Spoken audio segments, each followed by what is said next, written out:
вакуум радиатор 12X-тэй энэ ч суулгасан байна. За энийг суулгахтаа бол одоо энд ингэж харуул энд нэг крыштэй байна.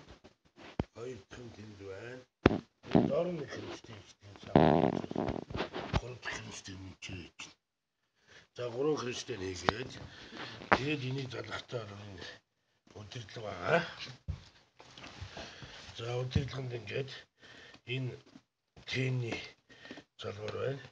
Удирдлагыг ханд суурдуулчаад одоо энэ датч байна. Датчийг энэ дээр наачна.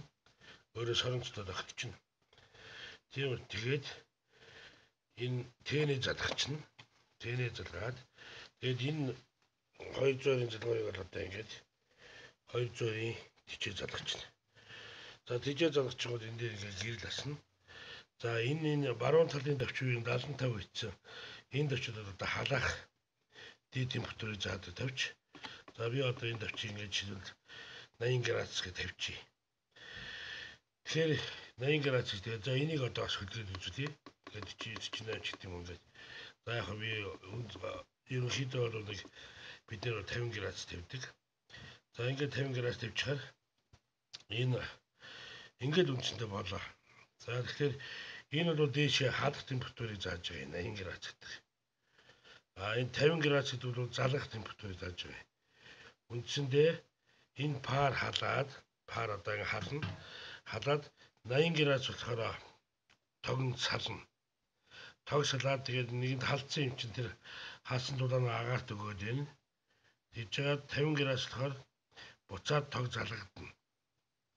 Тэгээд буцаад залгадаад агаад 80 үрээр унтраад 50 үрээр залгадаад байна гэсэн үг. За энэ голынхын зааж байгаа 74 гэдэг бол одоо яг байгаа градусыг зааж байгаа юм. Тэгэхээр бол яг 80 үрээр унтарчихна. 80 үрээр унтарчаад тэгээд буцаад юу чинь энэ 73 градус гэсэн эн чинь бууна. Буугаад одоо 50 градус хүрнэ гэсэн үг. 50 градус хүрэх залгадана. За тэгэхээр яг одоо яг ингээд залгадахаар бол одоо 50 гэдэг юу гэдгийг шууд залгангууд тийм залгадангууд халахгүй шүү дээ. Тэгэхээр бол одоо 48, 47, 46 ч гэдэг юм уу заана. Тэгээ буцаад өгсөн гэсэн үг. За 80 градус гэж тавьсан мэт 80 градус дээр унтарчна. Унтарчингуудаа бол одоо шууд хөрөөд эхлэхгүй. Нөгөө тийм ч халуун байгаа учраас халаагаад 81, 82, 83 ч гэдэг юм ингээд заагаад тэгээ буцаад буугаад эхлэх гэсэн үг.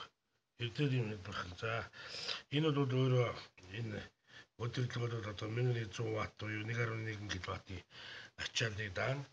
Энэ суурлагдсан тийм бол 0.8 кВт. Тийм учраас бол энэ удирдлаганд бол ямар ч юу авахгүй. Энэ бол тог баг зарцуулна гэсэн үг. Үндсэндээ 0.8 кВт цахилгаан энергээр одоо энэ чинь 12 кВт тийм юу 12 С-тэй радиатор суулгуулсан байна.